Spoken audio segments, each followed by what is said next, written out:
Hello, Arthur, my dear, and all my lovely peeps. How are you this morning on this beautiful, sunny last day of February?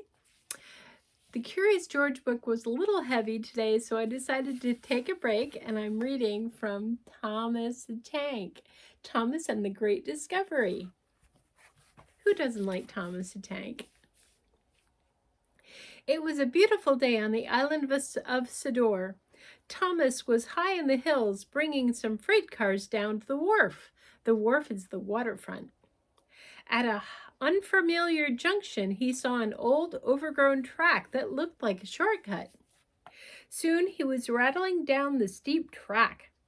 "No one has been down here for a very long time," he huffed. Then Thomas gasped. "Fizzling fireboxes! I wonder what he's seeing."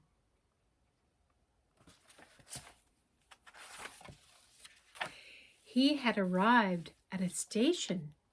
It too was overgrown, rusty, and very old. There were crumbling platforms, and the station building was covered in ivy. Thomas had never seen such an amazing sight. What a funny place to have a station, he peeped and looked around some more. "There are so many buildings, it looks like an old town," he cried. "I cannot wait to tell everyone about this." So Thomas bumped and bashed along the old track and finally made his way down to the wharf. The next day, news of Thomas's discovery was all over Sidor. Sir Topham Hatt wanted to visit the hidden town at once. Look closely at the buildings. They have boards across them. It's a ghost town almost, you'd think.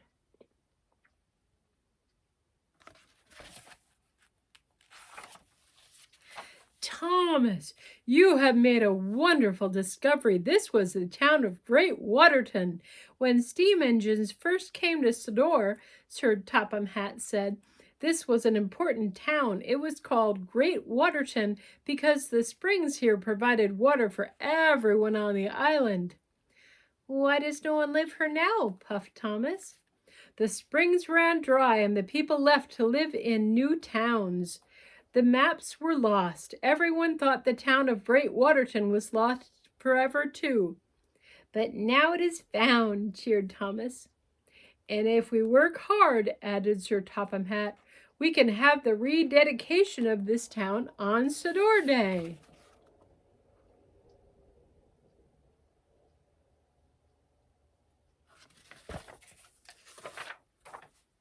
In no time of all of Sidor was working hard to fix up Great Waterton. Because Thomas had rediscovered the town, Sir Topham Hatt put him in charge of all the repair work. It was also Thomas's responsibility to explore all the old tracks around Great Waterton. Thomas liked checking old lines, and he liked being in charge.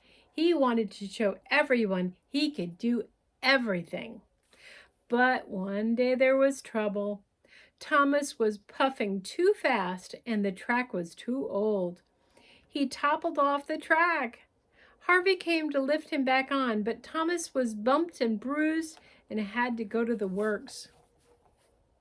While Thomas was at the works, a friendly new engine named Stanley was put in charge of the work at Great Waterton. When Thomas was as good as new, he hurried back to Great Waterton. A lot had changed.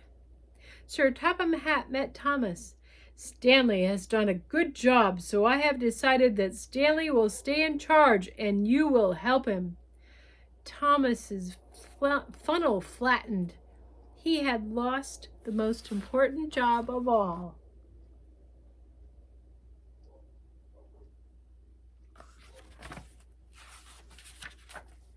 The next day, Stanley asked Thomas to shunt some freight cars. Thomas was very good at shunting freight cars. He really liked doing it, but he didn't like Stanley telling him what to do. Still, he wanted to show how really useful he was. So he shunted freight cars all over Great Waterton. Then he remembered seeing an old freight car stuck in front of the abandoned Morgan's mine. "I'll bring that last one in, and Sir Topham Hatt will give me my old job back." Thomas smiled. At last, Thomas found the old freight car, and he buffered up, but He biffed the car too hard. It rolled forward and disappeared into the mine. "Cinders and ashes!" exclaimed Thomas. "Where did it go?" He moved ahead carefully and peered inside. "Ah, I must finish the job," he huffed. "I'll soon find that freight car," and Thomas puffed into the mine.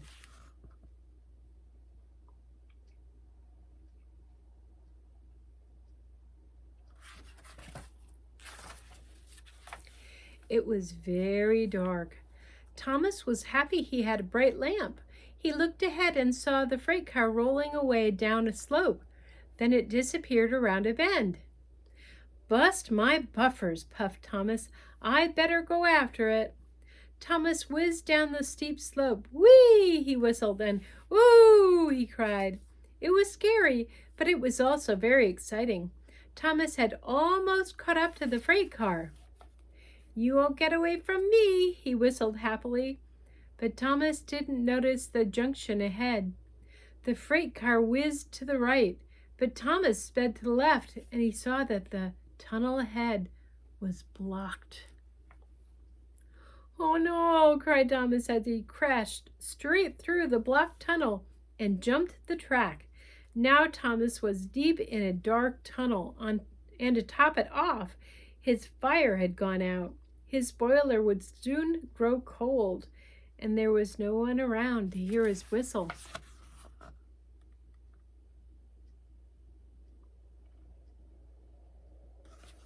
Sounds like Thomas is in real trouble. The next morning, Stanley and the other engines arrived for work. "Where's Thomas?" Stanley asked. The engines looked around. Thomas wasn't there. Thomas was missing. It was the biggest calamity Sador had ever known. Everyone looked for Thomas. They checked the quarries. They searched the docks. They toured every town. They scoured every hill and hunted in every valley.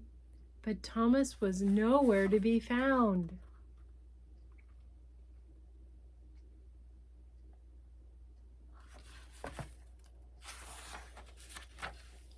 And then Stanley had a thought.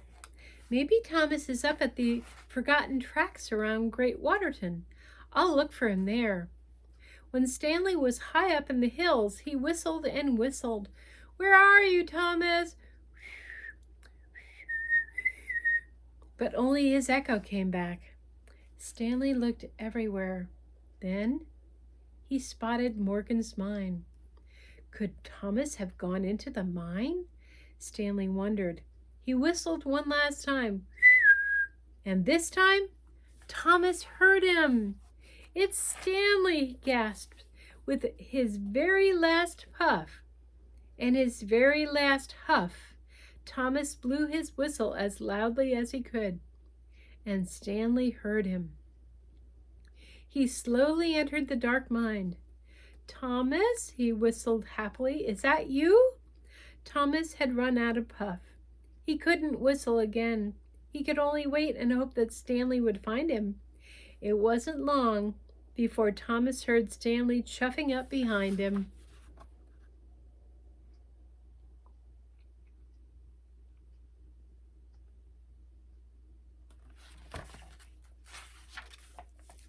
"Stanley," he peeped, "I'm very happy that you were here." "Thomas," whistled Stanley, "I'm very happy to find you. Where have you been?" "I was trying to be a really useful engine," tooted Thomas. "Don't worry, Thomas," Stanley chuffed. "I'll have you back on the track in no time." Soon Stanley was coupled up to Thomas. He pulled and tugged. Thomas was heavy, but Stanley didn't give up. "I can do it," Stanley wished, and with a mighty heave, he pulled his friend back onto the track. "Hooray!" tooted Thomas, and then there was a very loud crack. The valve in Stanley's boiler had burst. Stanley was a strong engine, but pulling Thomas had been too much. Now Stanley couldn't move. "Don't worry," whistled Thomas. It's my turn to help you. With your coal, I can push you home." Stanley smiled.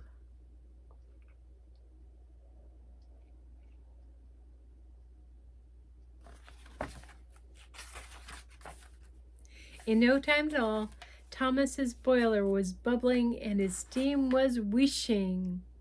Thomas found an open siding, got behind Stanley, and started to push.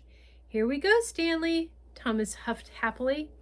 Stanley smiled back, and puff by puff, Thomas pushed Stanley up and out of the mine. The old tracks rattled and creaked, but Thomas didn't mind. He was happy and proud to push his new friend Stanley home.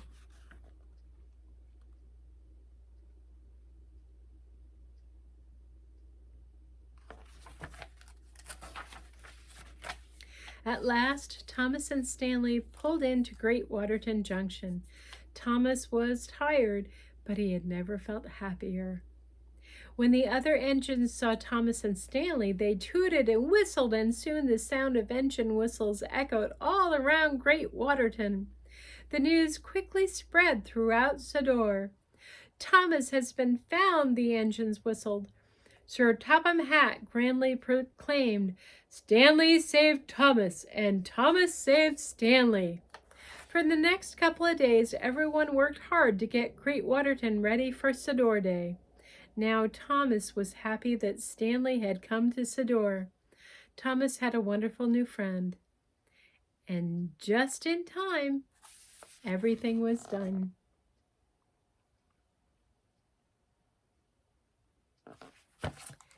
And the weather for Sodor Day was perfect. Sir Topham Hatt arrived and beamed. "Well done to you all. This is the grandest Sodor Day ever." He and Lady Hatt stood beside the red ribbon with a great big pair of scissors. "Thanks to Thomas, Great Waterton is no longer lost. And thanks to Stanley, the work was finished right on time. Welcome to the town of Great Waterton," boomed Sir Topham Hatt. Lady Hatt snipped the ribbon. "We're all really useful engines," huffed Thomas happily. He couldn't have been prouder. And the sign says, "Welcome to Great Waterton." Hope you all enjoyed. Have a good day. Have fun. Keep your hat on because it's cold, and I will see you tomorrow. Love you all. Bye.